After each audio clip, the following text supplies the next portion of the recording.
Jeff Norman, The Norman Report. So Greg Proops is with us. Yes, Jeff Norman. How the hell are you? I'm good, buddy. How are you? Very well, thank you. So we reconnect after a few years. Originally, I guess it was in support of veterans. You were kind enough to perform for veterans. And that got me to thinking, you're obviously not the biggest Trump supporter around.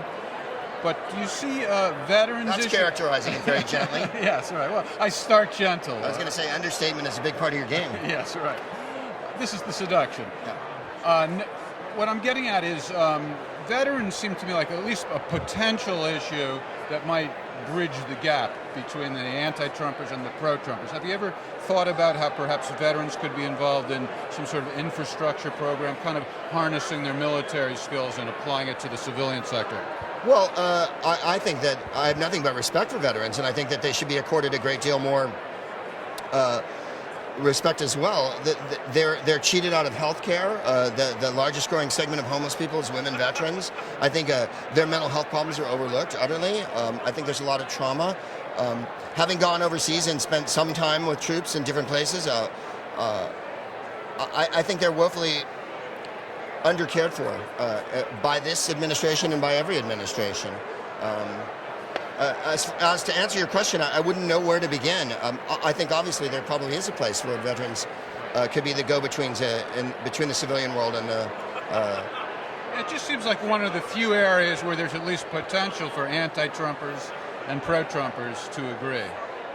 Oh, no question. Yeah. I think we all agree that troops don't make the war, and troops don't want there to be a war. It is their job. It's the government that makes policy. So when people can't separate that, I'm always a little baffled by that. Right. Why you wouldn't understand that someone who's wearing a uniform and performing their duties in uniform isn't the person who's going, I want to invade Afghanistan. Exactly. There's a very big difference. And so, yes, I think there is common ground to be found in that area. And I don't think everyone that's a veteran is pro-Trump, and I don't think everyone that's a veteran is anti-Trump. Right. So I'm planting a seed. We'll come back to that at a later date. I wanted to just follow up on something that I saw you say in the panel discussion with Ann Coulter. It was about censorship on college campuses. I don't want to put words in your mouth. Maybe better just to ask you to restate it, but it was something to the effect of that you don't buy the argument that when people are trying to knock down political correctness. You said something to the effect of it's just an excuse for something or other? Well, with me it's a matter of good manners. Political correctness is a reaction to hundreds of years of people being trod upon and called terrible names. And I think it's a reaction that's trying to redress that a little so that you can't call people by racial epithets or by their sexual orientation. And I think that the people who are very vehement against political correctness are desperate to spread hate and divisiveness, and that's what they hide behind, in my opinion. That's what I feel like. Ann Coulter has every right to say whatever she wishes. She's also paid very well by these colleges to come and be a controversial figure who speaks on their campus. Whether the administrators are unfair to her or not is something that I couldn't begin to venture. It seemed to be her assertion that they were. I would assert that as an American citizen who performs for money, which is what she's doing, performing for money, her shtick is to be controversial and to say things like people are running across the border and our Anglo-Saxon heritage and all those things that don't really, in my mind, make any sense. The issue is much larger than Ann Coulter. There have been a lot of demonstrations and even violence. Sure. There are people blocking traffic and so forth. And to me, this is an attack on free speech. So when you say they can't say these sort of things, sexist, racist, or whatever, what do you mean by can't? Oh, no, they do you can. mean you want to condemn them, or do you want to try to prevent them from speaking? I think they're using it as a shield to say that. Like I said in there, if you're racist or misogynistic or homophobic, and that's your opinion, hooray for you. But that's not a considered, intelligent, thought-out opinion. That's simply racism or homophobia. You're not impressing me by going, I hate immigrants.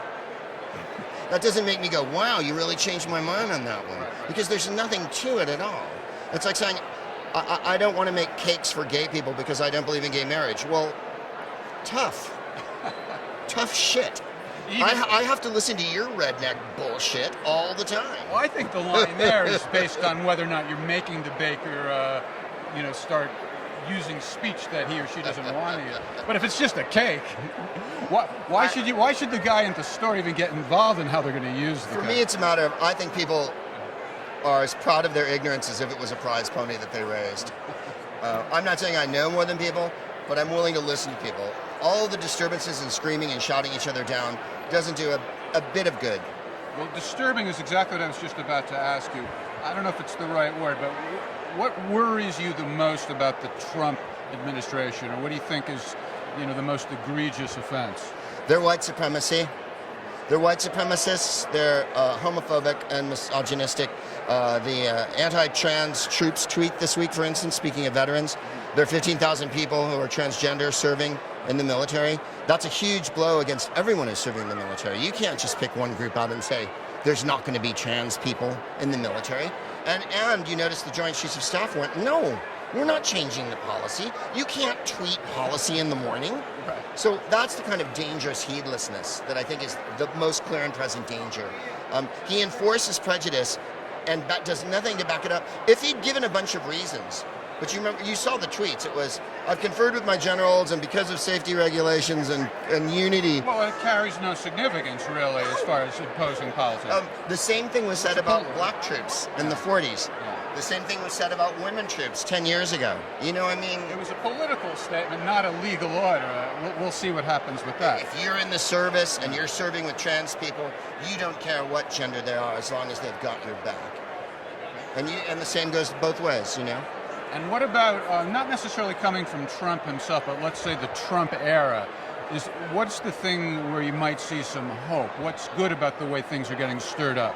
Everybody knows who their local representatives are now. We all know how a vote in the Senate goes down. We've had to learn civics over again.